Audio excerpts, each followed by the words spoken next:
porque no voy a hablar muy rápido. Y el tema es bien tremendo, el que tenemos en esta hora. Este es el mensaje número 9 de escatología bíblica, doctrina de las últimas cosas. Habíamos mencionado que hay dos clases de escatología, una escatología individual y una escatología general. Ya dejamos la individual y comenzamos a mirar la general. La general tiene que ver con la segunda venida de Cristo, el primer tema que comenzamos a tocar. Decíamos ahí que el regreso de Cristo será repentino, personal, visible, y uno va a entender mejor, corporal y glorioso. Creemos en una única venida de Cristo. La Biblia nos insta a anhelar fervientemente el regreso de Cristo. Su venida es sorpresiva, es decir, no sabemos cuándo va a venir. Hasta ahí estamos claros. Veamos hace 8 días señales de la segunda venida de Cristo. Veamos 6 señales de la segunda venida de Cristo, 4 en Mateo capítulo 24 y las otras 2 en otros textos del apóstol Pablo. Y ahí nosotros veíamos los falsos cristos o profetas que se levantan como señal de la segunda venida de Cristo, la predicación del evangelio a todas las naciones. Número 3, la gran tribulación, vamos a tocar este tema ahorita. Las señales en los cielos, estruendos y todo eso, el sol se oscurece, todo. La llegada del anticristo, hombre de pecado, voy a sacar un tema también para ese. Sobre todo voy a hablar de las 70 semanas de Daniel y ahí incluimos eso. Y la otra señal es la salvación del pueblo de Israel. Decíamos nosotros que estas señales, y la gran pregunta es si estas señales se cumplieron ya o no. Y ahí han salido, hermanos, por lo menos 4 soluciones al dilema. ¿Cuál es el dilema? Que encontramos versículos que dicen que el Señor ya viene, en cualquier momento, repentinamente va a llegar la venida inminente. La iglesia lo ha creído, pero también encontramos otros versículos, pareciera que contradijeran eso, porque dice que no vendrá hasta que se cumplan estas señales. El punto, veíamos, es entender bien si realmente las señales, esas 6 que están ahí, hablan de la segunda venida de Cristo, o esas señales, como veíamos 8 días, se refieren a la destrucción de Jerusalén. Así que yo voy a leer las 4 soluciones y usted se puede quedar con una de ellas. Y aclaro, estos no son temas cardinales, por lo tanto podemos diferir. ¿Cómo solucionamos eso? Todo esto lo vemos 8 días, un repaso solamente para que podamos entrar al tema de hoy, que el tema de hoy es el rapto secreto o el rapto de la iglesia. Y otra vez lo pongo entre comillas. Veíamos 4 soluciones de esas señales o de esos aparentes contradicciones. La primera solución es decir que Cristo no podía volver en cualquier momento, por lo menos hasta que se cumplan las señales que faltan. Entonces, ese es un punto de vista, Él no va a volver. Entonces, el problema aquí es que quita la venida inminente del Señor. Una segunda solución es decir que Cristo en efecto puede venir en cualquier momento y armonizar los pasajes opuestos, hablando de las 2 venidas de Cristo, una secreta y una visible, y ahí sí entramos a coordinar esos pasajes. Eso es lo que voy a hablar ahora precisamente. Una tercera solución es decir que todas las señales ya se han cumplido y por lo consiguiente Cristo en verdad puede volver en cualquier momento. Esa es una postura fuerte. Todas las señales ya se cumplieron, así que en cualquier momento el Señor puede llegar. Pero el problema surge que pareciera que algunas todavía como que no. Entonces ahí viene la cuarta solución, que es donde de pronto uno pudiera decir que es como más fiable. Es decir, que es imposible, pero posible,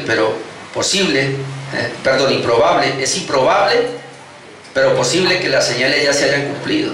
Es decir, ni se afirma su cumplimiento, pero tampoco pues se niega. Entonces, decimos que esa es una posición. Es decir, nosotros tenemos que vivir, de ahí sacamos la idea de ya y todavía no. Definitivamente, como es un tema, hermanos, misterioso, ahora vamos a leer un texto donde mismo Pablo dice que hablar de la segunda venida de Cristo es un misterio. Y es un misterio porque no está claro, entonces tampoco podemos nosotros ser dogmáticos en esto.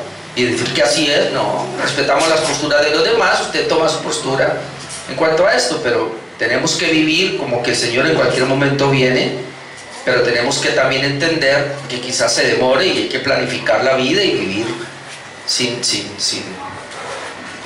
miedo. El tema número 9 es el rapto secreto o el rapto de la iglesia. Muchos quieren mejor que hablemos del rapto de la iglesia.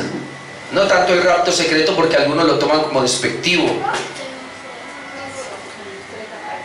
Este tema del rapto secreto, como ya lo dije, se da por tratar de conciliar los dos pasajes expuestos de la segunda venida del Señor, que están opuestos, perdón, dos pasajes opuestos a la segunda venida del Señor. Es decir, que el Señor ya viene, pero que todavía se tienen que cumplir dichas señales. El rapto secreto enseña que el Señor viene en dos fases: una secreta, donde viene por los suyos, y una visible, donde viene con los suyos. La secreta introduce lo que se conoce como la gran tribulación, y la visible introduce lo que se conoce como el milenio. Todo eso lo vamos a tocar. Yo voy despacio en estos temas, así no importa si me demoro, hermano. Entonces, el rapto secreto, como alguien dice, y ojalá no burlándose, pero dicen, es tan secreto que ni está en la Biblia. Y otros dicen, pues ni es tan secreto porque todo el mundo lo sabrá. Si es así, todo el mundo lo va a saber. No puede ser secreto. El rapto secreto, hermanos, como he escuchado a muchos, dicen que es esperanzador, porque nos libra de la gran tribulación. Y como escuchaba un pastor decir, yo no le voy a ver la cara al anticristo porque yo vuelo antes. Entonces es esperanzador en ese sentido, de que la Biblia habla de que va a venir una gran tribulación, y ay de los que les toque pasar esa gran tribulación, pero la iglesia no va a pasar porque nosotros escapamos antes. El Señor tiene misericordia de nosotros, y como hizo con Lolo, va a tener con nosotros, nos va a sacar antes. Porque tan pronto nos vayamos, aparece el anticristo por 7 años y una gran tribulación, y la iglesia es libre. Es esperanzador, hermano.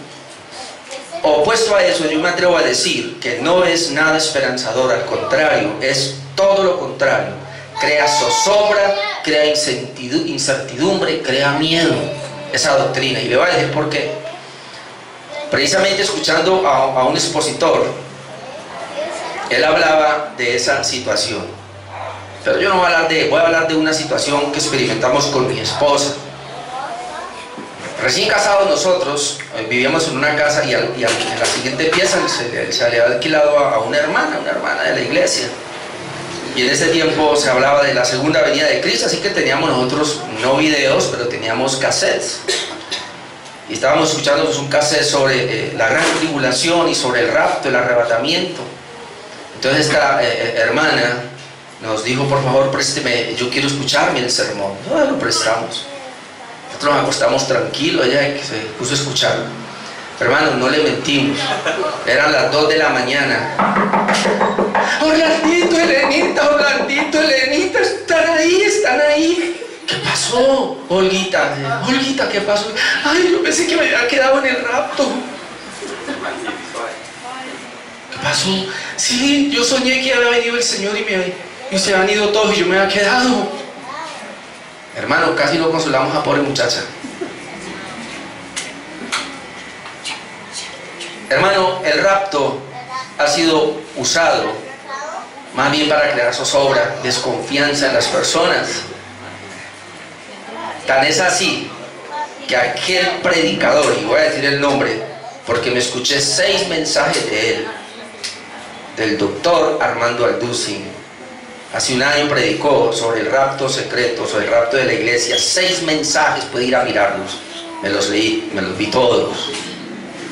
Y él mismo que habla, diciendo que el rapto secreto es esperanzador, él mismo le aconseja a la iglesia que si se llegan a quedar, que no se dejen marcar por el anticristo. Así que la gente que cree en el rapto secreto, que en cualquier momento volamos y ya va a llegar el anticristo, y si él no vuela y él se queda aquí, qué miedo. Entonces la gente anda con un temor. Yo andaba con ese temor. Yo antes de acostarme me confesaba: perdóname, Señor, y si tengo por ahí un escondido, por favor, voy a hacer que venga y me quede yo aquí. No le veo ninguna esperanza a esa doctrina. Ya lo dije, pero pastores como Armando Alducin aconsejan no dejarse marcar por la bestia. Voy a decir algo, y yo le escribí a este pastor. Es muy famoso y muy popular y lo respetamos, pero yo le escribí porque no aguanté cada mensaje, no aguantaba. Si me contesta está bien, y no, nada, lo mismo. Y no me gustó porque él comenzó diciendo que los que no creen en el rapto son ineptos y son principiantes. Y en uno de los mensajes digo que eran réprobos aquellos que no creen en el rapto. Y luego lo veo porque miré otro video de él en una entrevista en el que le hicieron el enlace, y ahí comienza a decir: ah, no, son puntos de vista, eso no quiere decir que si usted cree en el rapto, que si no cree en el rapto, entonces usted se va a condenar. No. Entonces yo dije: Dios mío, qué incoherencia hay aquí con este hombre. Pero es que a veces, hermano, por defender una doctrina podemos ser extremistas. Y yo pude ver a este doctor y conocido pastor Armando Alducin, y si me está escuchando, no sé si que nunca me va a escuchar, pero por lo menos sus seguidores, no hay coherencia. Y le digo algo más, yo hasta le escribí y le dije: ¿por qué no hablar del rapto, que quiero saber? Me lleva 6 mensajes bananeándome, de verdad. Le decía a mi esposa: habla del rapto secreto, y 50 minutos hasta 1 hora predicando, y me hablaba de otras cosas, de la experiencia de él, y no me tocaba el tema. Y cuando me tocaba los mismos 3 versículos, los mismos 3 pasajes.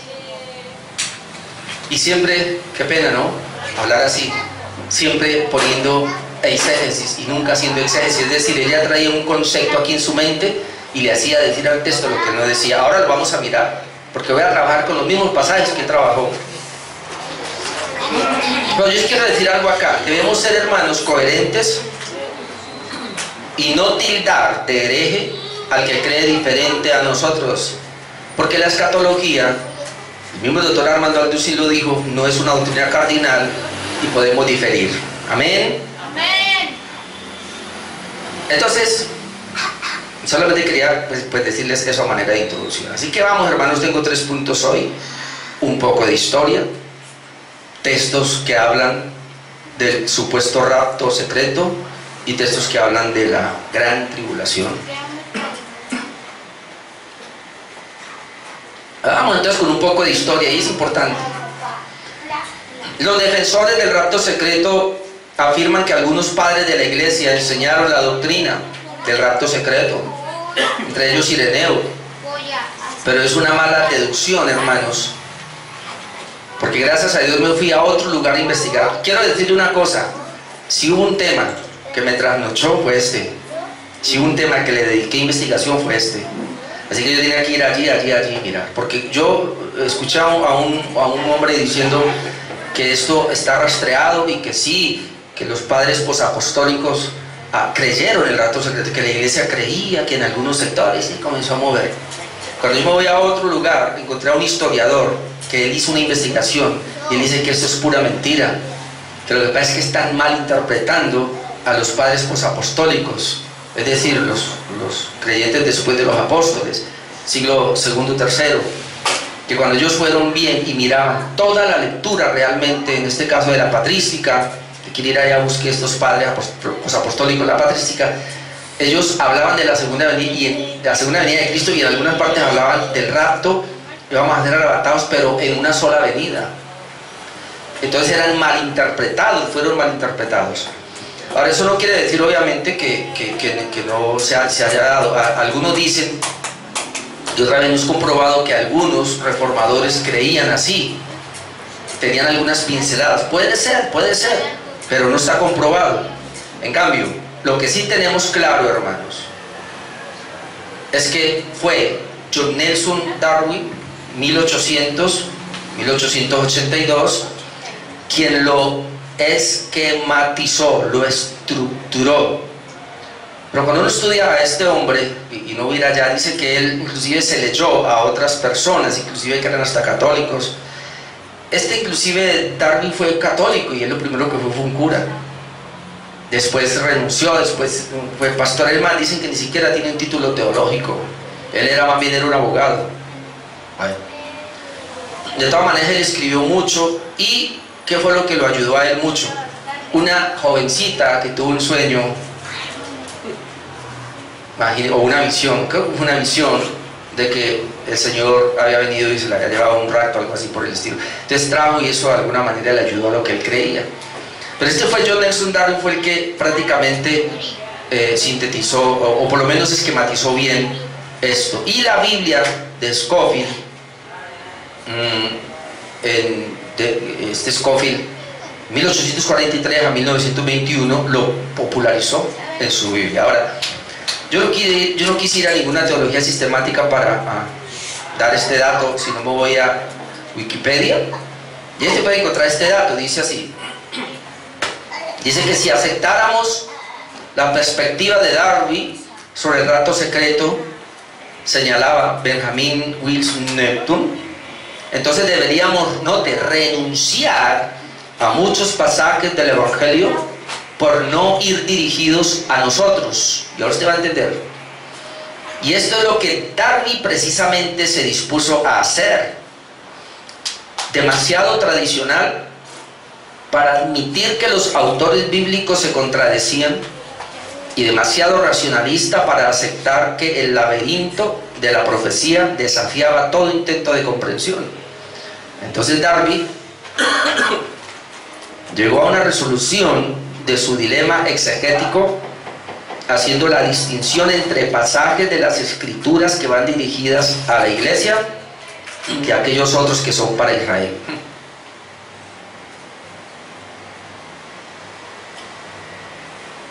Sigo leyendo.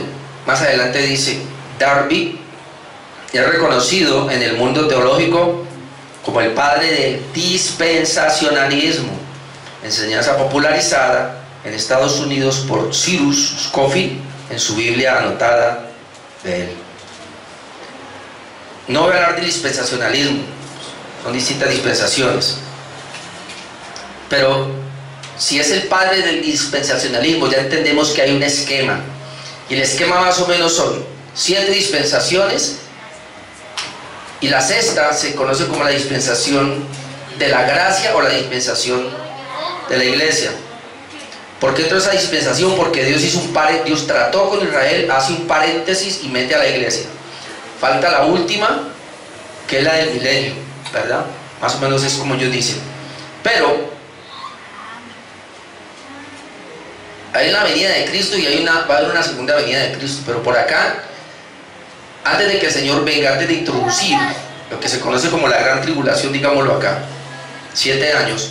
Entonces, el Cristo viene acá hasta las nubes y allí, y rapta a la iglesia.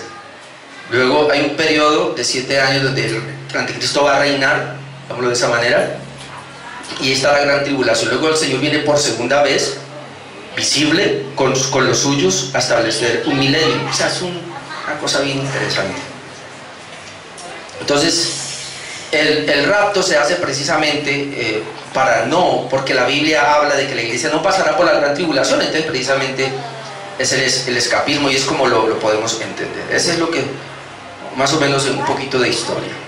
Pero vamos a lo que nos concierne. Pasajes que respaldan el rapto secreto, y otra vez pongo respaldan entre comillas, porque no sé si lo respaldan. Hay 3 pasajes. Realmente yo en todos los que escuché, me escuché uno, otro. Encontré 3 pasajes nomás, no hay más, que respaldan el rapto secreto.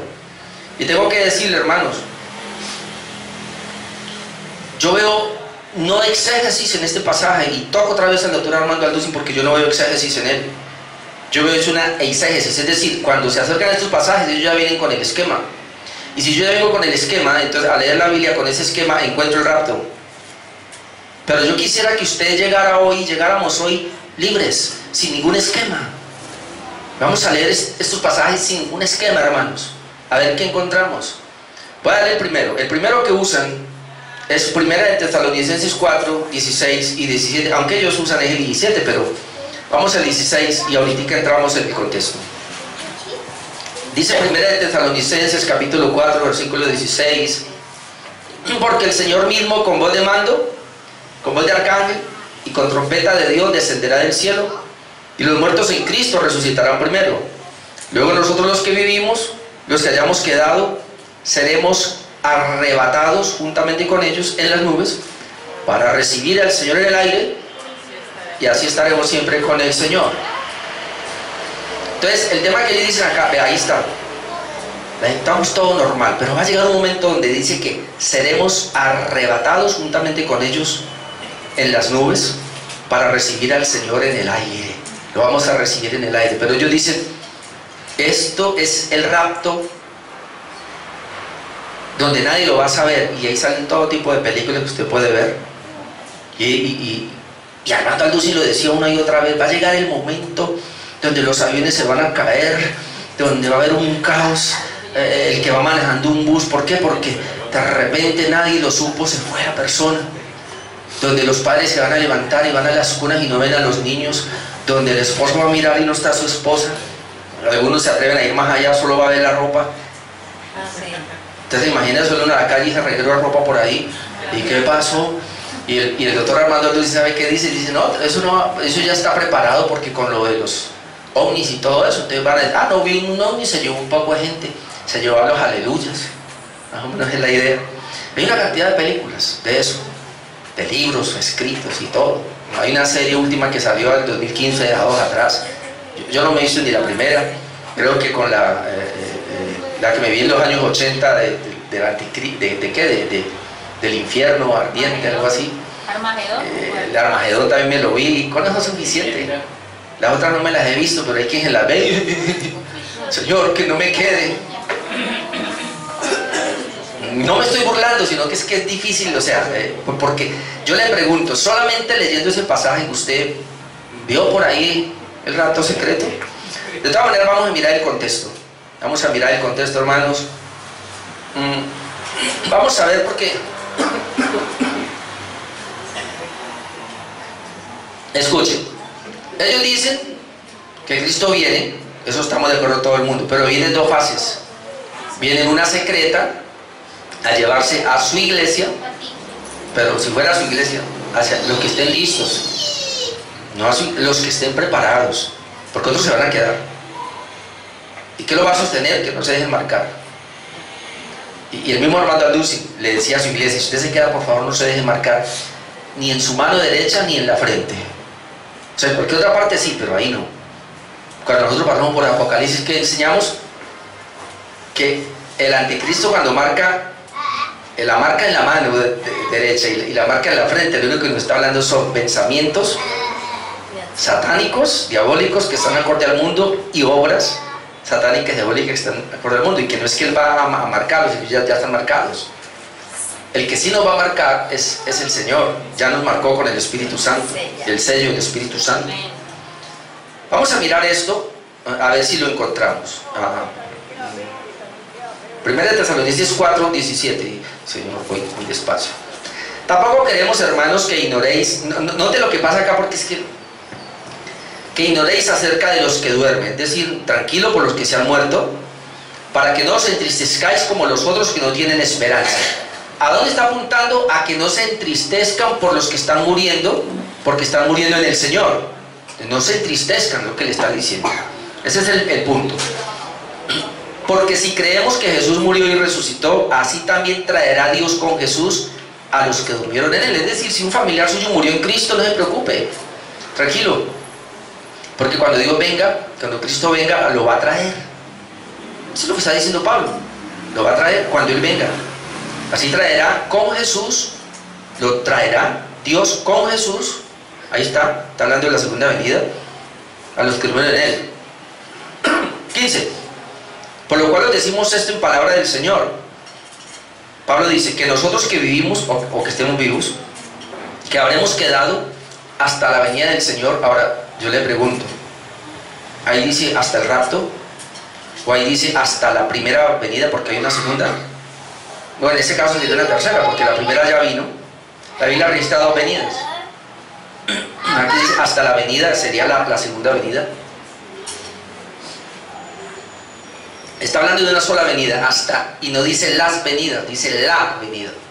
Una sola, es lo que yo veo ahí.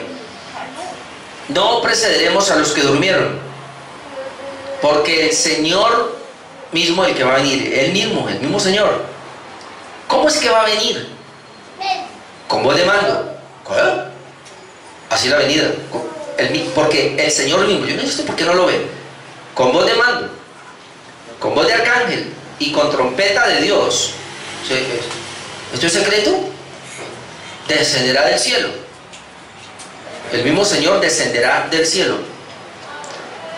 Hermano, cuando leíamos Apocalipsis decíamos que el cielo desciende, Jerusalén desciende. El rapto secreto es el hombre hacia Dios, pero la venida de Cristo es de Dios hacia nosotros. Entonces, ahí ya está como grave. Dice que el Señor mismo, como voz de mando, bueno, descenderá del cielo. ¿Qué pasa cuando Él descienda? Los muertos en Cristo resucitarán primero. Cuando lleguemos al milenio, Apocalipsis 20, vamos a explicar, porque ellos también ahí hablan de varias resurrecciones. Pablo, el interés aquí, Pablo no es hablar de la resurrección de los impíos, está hablando de los creyentes que se habían ido, y entonces la iglesia estaba acongojada por eso. Entonces tranquilos, porque los van a volver a ver. Eso es lo que Pablo está diciendo, y por eso ahí es que habla de la venida de Cristo. Entonces les dice que Él descenderá del cielo y los muertos en Cristo resucitarán primero. Luego nosotros, los que vivimos, los que estemos vivos, los que hayamos quedado hasta la venida, seremos arrebatados. Sí, la palabra ahí puede traducirse como rapto, raptados, no hay problema. Juntamente con ellos en las nubes, es decir, hay resurrección, nosotros vamos a ser arrebatados juntamente con ellos en las nubes para recibir al Señor en el aire, para recibir. Cuando usted recibe algo es porque Él viene, va a recibirlo. Y luego a los 7 años volverá después de la gran tribulación. Para recibir al Señor en el aire, y así estaremos siempre con el Señor. O sea, yo no veo nada intermediario ahí. Yo recibo al Señor, lo recibo. Más o menos en la parábola de las 10 vírgenes es lo mismo. Esperaban hasta que el Señor llegara.Estaban esperando. Había ansiedad y cuando Él llegó, ¡pum!, entraron para siempre. Y esta misma palabra se usa, y yo lo dije la vez pasada, para en ese tiempo las guerras, ¿no? La misma parábola, el Señor habló también del rey que se fue y esperándolo a qué hora va a llegar. Pero la idea era salir a recibirlo. Viene el rey en victoria. La iglesia está esperando al rey que venga en victoria para salir a encontrarse con él y recibirle, para luego venir y establecer ahora sí su reino. Esa es la idea, y lo vamos a ver ahora en los pasajes. Pero eso es lo que yo veo ahora. Yo no veo que haya un intermediario ahí para recibir al Señor en el aire, y así estaremos siempre con el Señor. Ahora no te acá. Por tanto, alentaos los unos a los otros con estas palabras. ¿Sabe por qué yo hago a propósito el versículo anterior y este?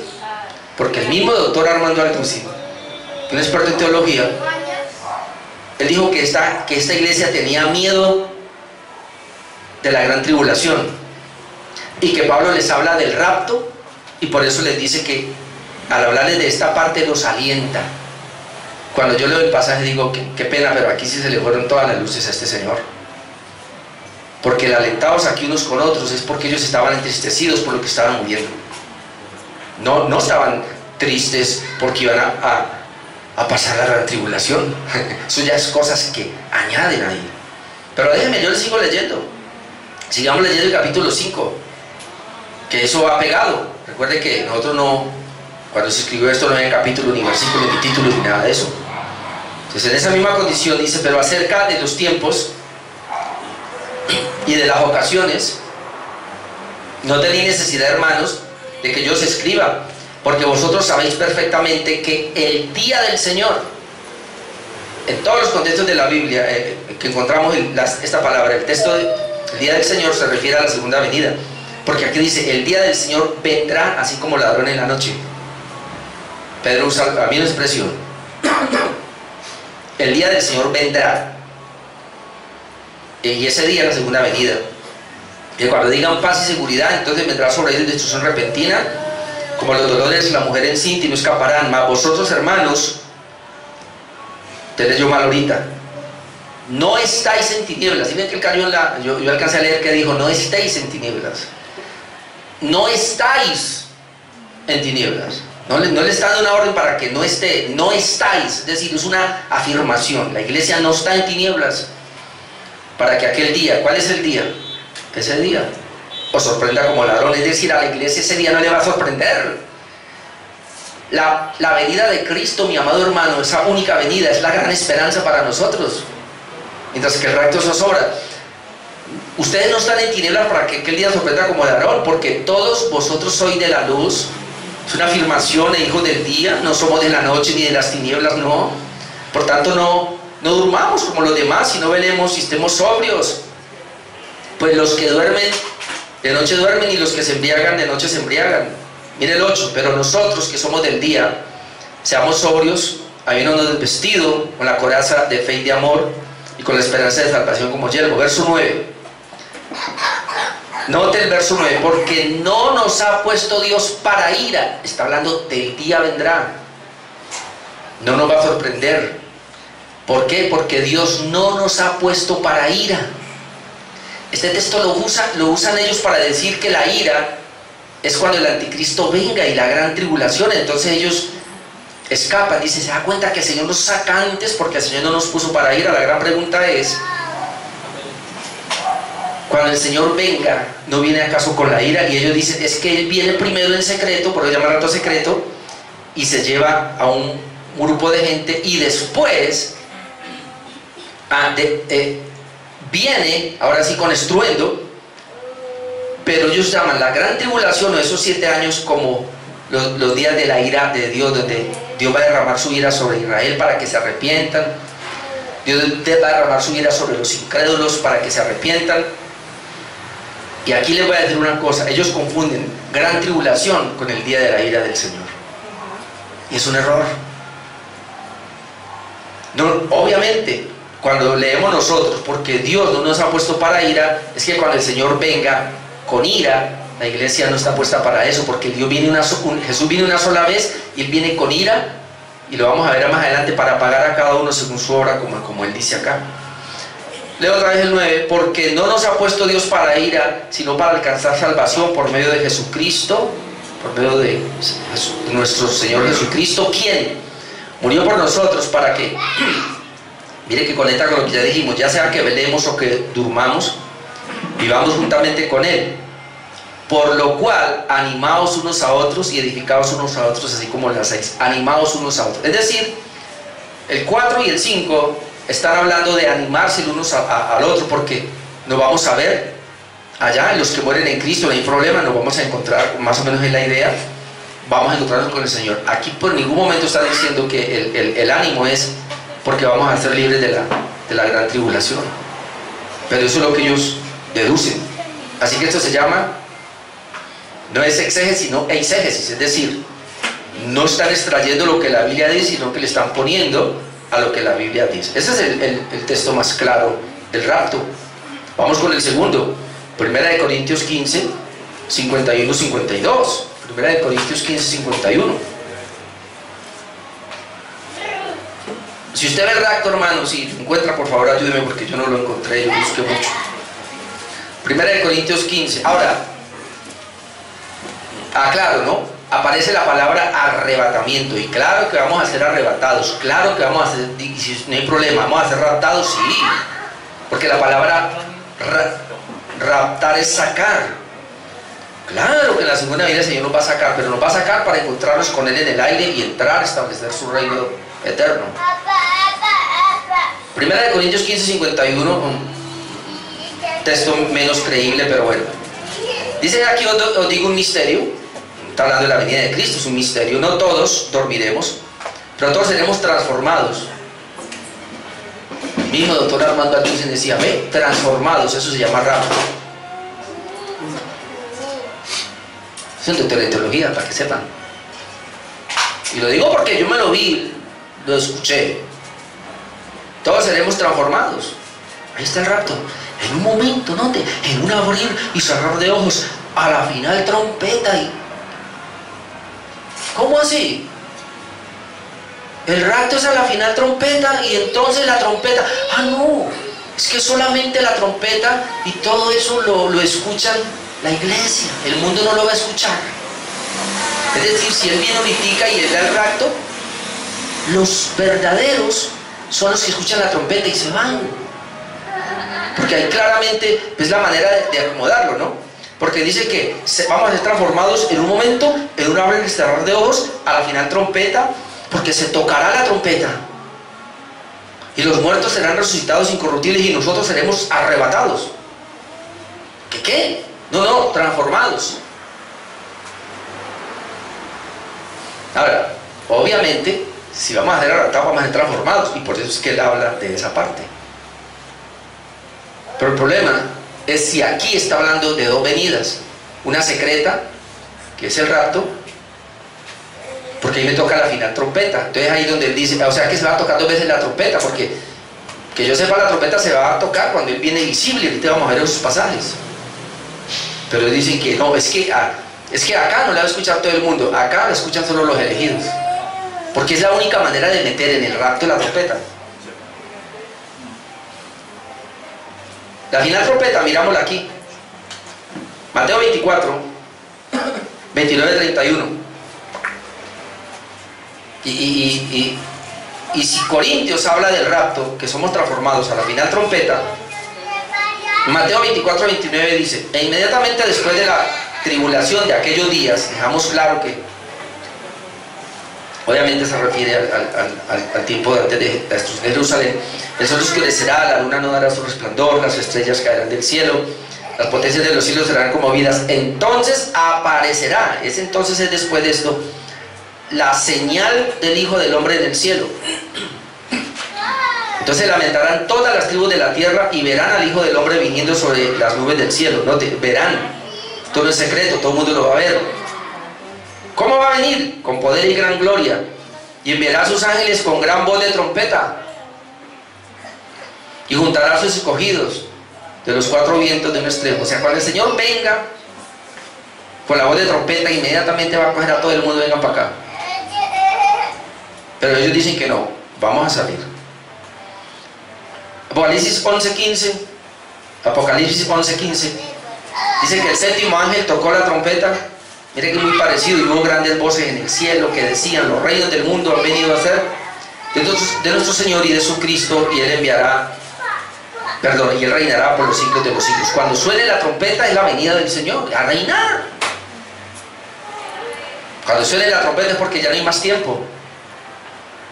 Pero según el rapto hay dos sonidos de trompeta entonces, una que la oyen solo la iglesia, pero es raptada, y en la segunda fase, a los 7 años después, entonces la van a escuchar los otros.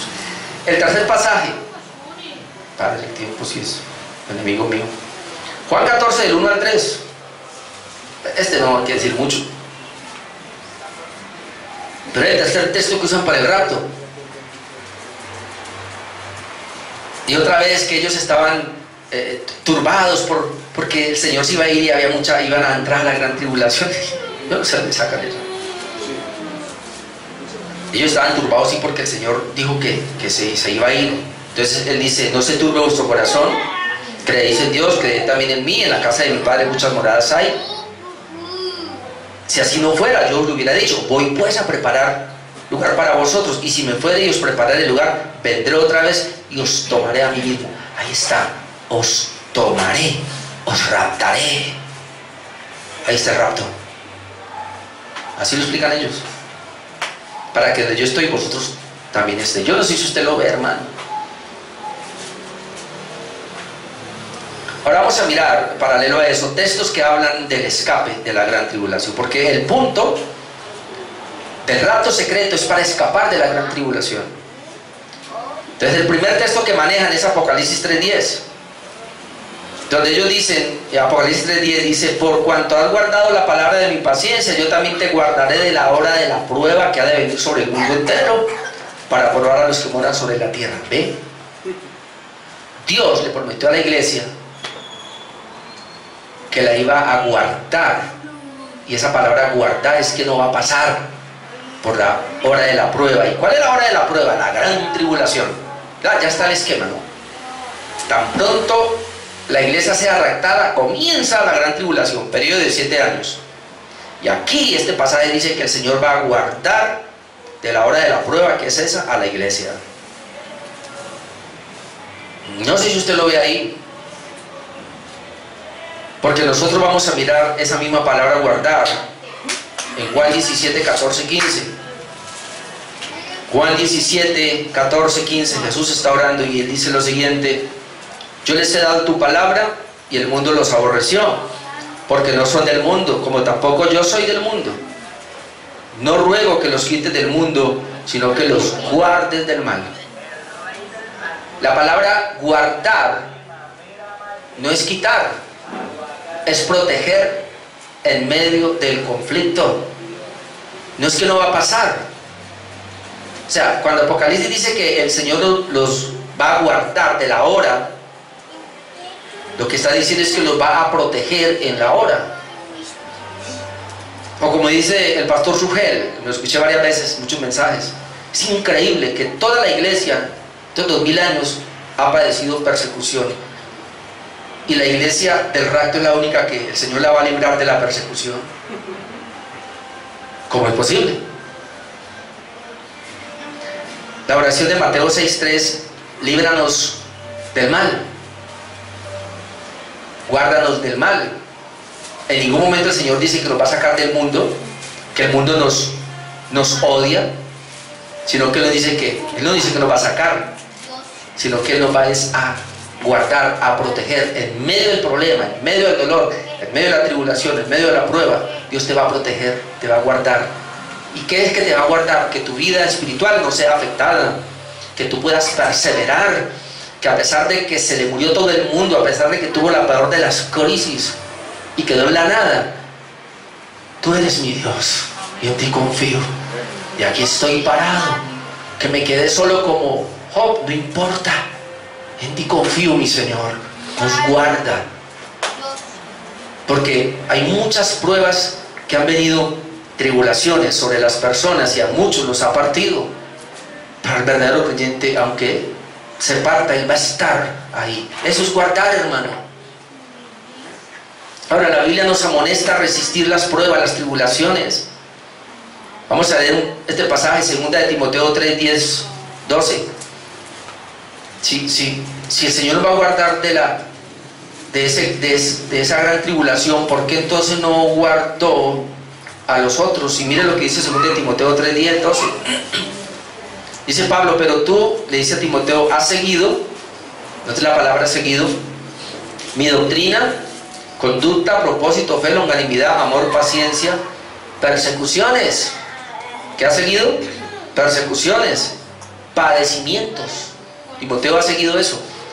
Dice Pablo: como los que me sobrevinieron en Antioquía, en Iconio, en Listra.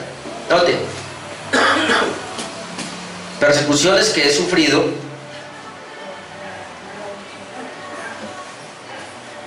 y de todas me ha librado el Señor. A Pepe de Pablo. Acláreme: persecuciones que he sufrido y de todas me ha librado el Señor. ¿Y qué? ¿Lo libró o las padeció?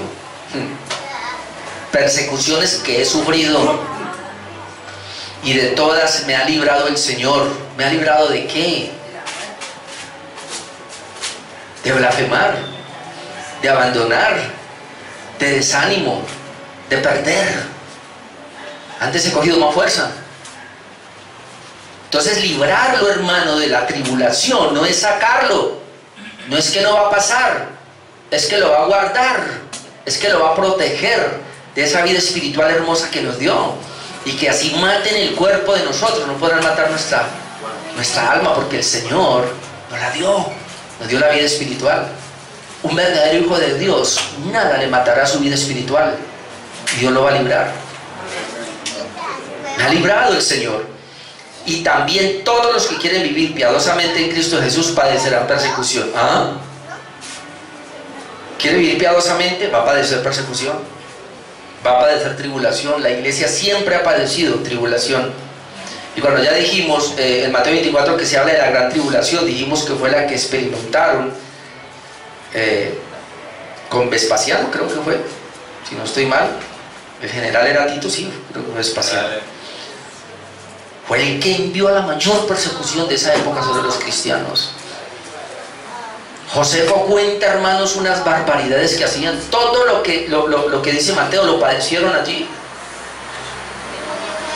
Otro pasaje que usan, según de Tesalonicenses 2, del 1 al 9, aquí voy rápido, porque esto lo voy a dejar para otro 8 días, yo creo, pero bueno, rapidito aquí lo voy a leer. Según de Tesalonicenses 2, pero con respecto a la venida de nuestro Señor Jesucristo, dígame de qué está hablando. De la venida del Señor Jesucristo y nuestra reunión con Él. Os rogamos, hermanos, que no os dejéis mover fácilmente de vuestro modo de pensar, ni os conturbéis, ni por espíritu, ni por palabra, ni por carta, como si fuera nuestra, en el sentido de que el día del Señor está cerca. Nadie os engañe de ninguna manera. ¿Dónde? Porque no vendrá antes que venga la apostasía y se manifieste el hombre del pecado. A ver, ¿dónde está el rato? Está antes. Dice, el Señor no vendrá. Aquí está hablando de la segunda fase. Así dicen ellos. No vendrá hasta que se manifieste la apostasía. Entonces, el Señor nos va a llevar antes de que se manifieste el hombre de pecado. No le vamos a ver la cara. Entonces, Él no vendrá. Inmediatamente yo lo acomodo para decir que es en la segunda fase. O sea, ¿de dónde salió que el Señor viene en dos fases? Por favor, yo no lo encuentro en la Biblia, mi amado hermano. Y yo creí eso por muchos años porque eso fue lo que me enseñaron. Como dijimos nosotros, y todos nosotros nacimos en estas iglesias, pues obviamente eso fue lo que nos enseñaron. No había más, porque el movimiento dispensacional creció tanto hasta que conocimos la teología pactual y eso nos cambió. Yo creía todo esto, hermano, hasta que encontré la reforma y eso me cambió. Pero eso es lo que la gente ha creído. Entonces lo acomodan de esa manera y yo cuando leía esto yo no veía dos venidas, pero aquí ellos la ven. Porque dice literalmente que el Señor no vendrá sin que antes venga la apostasía y se manifieste el hombre de pecado. Me salto al 6. Y ahora vosotros sabéis lo que lo detiene. ¿Y qué es lo que detiene al hombre de pecado? Pues la iglesia, dicen.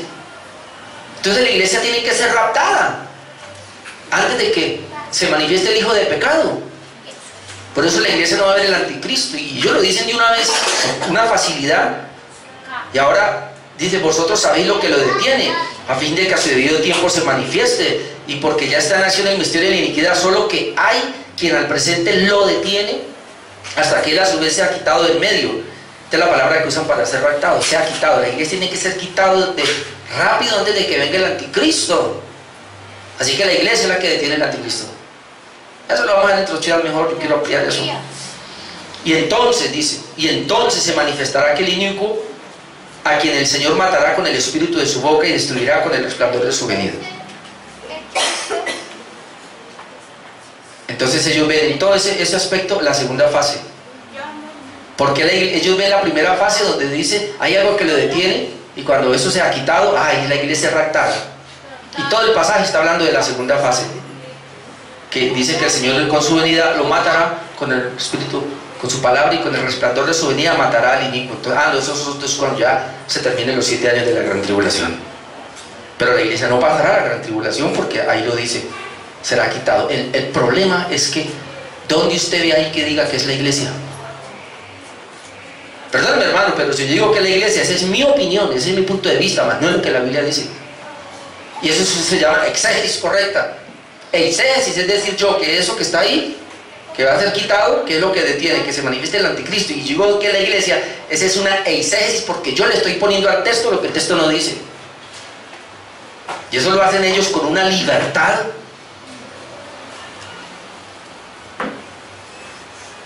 Señor, dame voz porque quiero terminar esto. Entonces ellos le dicen aquí que la iglesia será raptada para que venga el anticristo y después de 7 años vendrá ahora sí a destruirlo. Tercer pasaje, Primera de Tesalonicenses 1, 9 a 10. Primera de Tesalonicenses 1, 9 a 10. Ah, ya estoy llegando a la conclusión, menos mal. Primera de Tesalonicenses 1, 9. Porque ellos mismos cuentan de nosotros la manera en que nos recibisteis y cómo os convertisteis de los cielos a Dios para servir al Dios vivo y verdadero, y esperar de los cielos a su Hijo, al cual resucitó de los muertos, a Jesús, quien nos libra de la ira venidera. ¿Lo oyó? Jesús nos libra cuando Él venga de la ira venidera. Y como ustedes creen en dos fases, ¿cuál es esta? Ah, pues la primera fase, el rapto. El Señor viene en las nubes y nos lleva. O sea, viene en las nubes, nadie le ve. Solo la iglesia escucha el sonido de trompeta y todo eso estruendo, y entonces se van. Y los que murieron también resucitan y se van. ¿Para dónde? Yo no he escuchado esto, hermanos. Armando Alducin dice que se va a establecer el tribunal de Cristo y que en esos 7 años está recompensando a la iglesia, mientras aquí está la gran tribulación y el diablo está haciendo ochas y panochas. Y que después, cuando ya los premia y todo, ahora viene con ellos a destruir ahora sí a Satanás.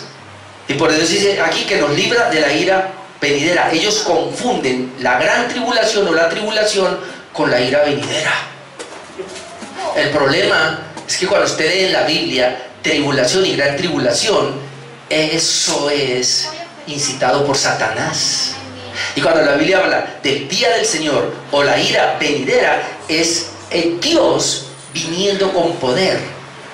Ellos cuando usan a Lot, dicen que lo libró de la ira venidera y por eso Lot fue raptado. Usan ese ejemplo para decir que Dios iba a derramar su ira sobre Sodoma y Gomorra, pero que antes lo raptó y luego la ira cayó. Entonces dicen que eso es la gran tribulación. Yo tomo el mismo ejemplo para decir que ese ejemplo de Lot que fue sacado es para decir que sí, en la iglesia sacada, pero en este sentido, el Señor viene, sonó la trompeta, nosotros salimos, somos resucitados los que murieron, nos encontramos con Él, y Él viene y se encuentra con nosotros, y entra con ira, porque la ira venidera, cuando dice que nos libra de la ira venidera, es que nos arrebata, digamos, nos lleva a encontrarnos con Él, y Él viene a establecer. No está hablando de 2 periodos, es un solo evento.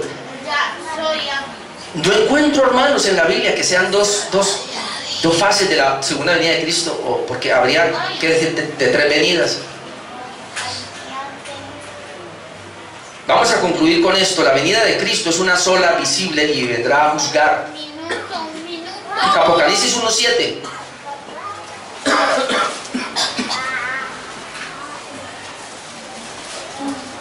Dios hizo que la garganta estuviera así para que no gritara hoy. Y yo estaba muy emocionado con esto. Apocalipsis 1:7. He aquí, viene con las nubes y todo ojo le verá. ¿Usted cree que eso es secreto?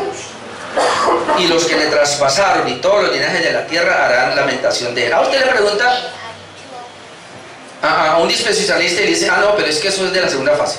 Siempre lo acomoda. Todo ojo le verá. Bueno, miremos este. Ahí. Mateo 25, 31, pero déjeme leer al 34, salto al 41 y 46 para no leerle todo. Y con eso termino, hermanos, no molestarlos más. Estos temas que llevo son complementarios, porque dentro de 8 días no sé qué voy a predicar, si del anticristo, creo que sí, la 70 semana de Daniel. Mateo 25, 31. Cuando el Hijo del Hombre venga en su gloria, otra vez, una venida, cuando el Hijo del Hombre venga en su gloria, noten, y todos los santos ángeles con él, entonces se sentará en su trono de gloria. yo no veo aquí otra cosa. Cuando Él venga en su gloria, los ángeles vienen con Él y Él se va a sentar en su trono de gloria. Aquí no dice que se los va a llevar, bueno, que al tribunal de Cristo, porque ellos dicen, hay un tribunal de Cristo, y después viene el juicio del gran trono blanco, que lo ven diferente. Eso lo vamos a hablar más adelante, pero aquí dice, cuando el Hijo del Hombre venga y todos los santos ángeles con Él, entonces se sentará en su trono de gloria. Ok, Cristo vino y se sentó en su trono de gloria, y serán reunidas delante de Él todas las naciones. Aquí no dice que Él está allá con los creyentes por una parte y luego con los impíos. Aquí dice todas las naciones. Y note lo que va a hacer: y apartará los unos de los otros, como aparta el pastor las ovejas de los cabritos. Y pondrá las ovejas a su derecha y los cabritos a su izquierda. Ay, ay, ay. ¿Sabe qué es derecha? Poder, autoridad. ¿Sabe qué es izquierda? Debilidad. Pero le voy a decir algo más fuerte, para que se agarre. Derecha, según la Biblia, es todo lo que se hace conforme a la voluntad de Dios. Izquierda, según la Biblia, es todo lo que es humano y terrenal. Como alguien dijo, cójame ese tronco por la una. Y pondrá las ovejas a su derecha y los cabritos a su izquierda. Entonces el rey dirá a los de su derecha: venid, benditos de mi Padre, y heredad el reino preparado para vosotros desde la fundación del mundo. Entonces también dirá a los de la izquierda, versículo 41: apartados de mí, malditos, al fuego eterno preparado para el diablo y sus ángeles. 46: e irán estos, es decir, los de la izquierda, al castigo eterno, y los justos, que son los de la derecha, a la vida eterna. ¿Por qué así? Si ambos grupos dijeron: Señor, pero nosotros, ¿cuándo te vimos sediento, hambriento, ¿Por qué el Señor a uno les dice: me lo hiciste a mí y no me lo hiciste a mí? Porque aquí no está hablando de lo que se hizo, se está hablando de qué poder se hizo.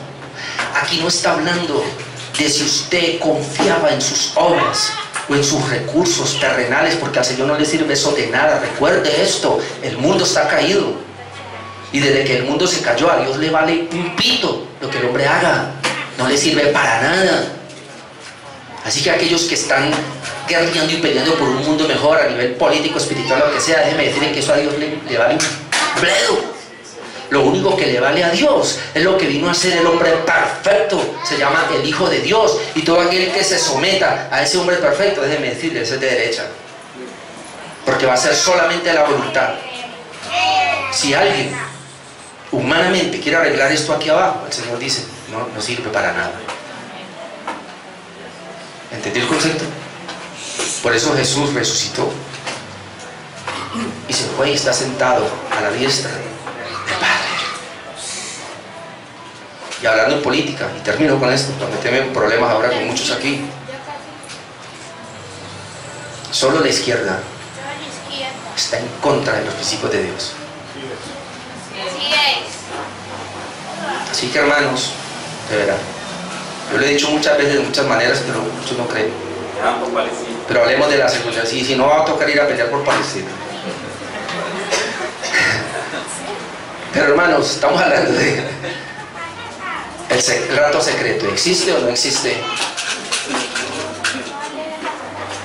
Yo no lo veo. Yo lo que creo es que el Señor viene por segunda vez en cualquier momento, mi hermano, y va a llevar a su pueblo, y nos vamos a reunir con Él. Y esa es la gran esperanza que tenemos nosotros. Y Él no va a venir en silencio. Suena la trompeta, viene con bombos y platillos, porque viene con todo su arsenal, hermano, a derrocar aquí a los que estuvieron en contra de Él y al establecer su reino. Así es, una sola venida. Amén. Oremos.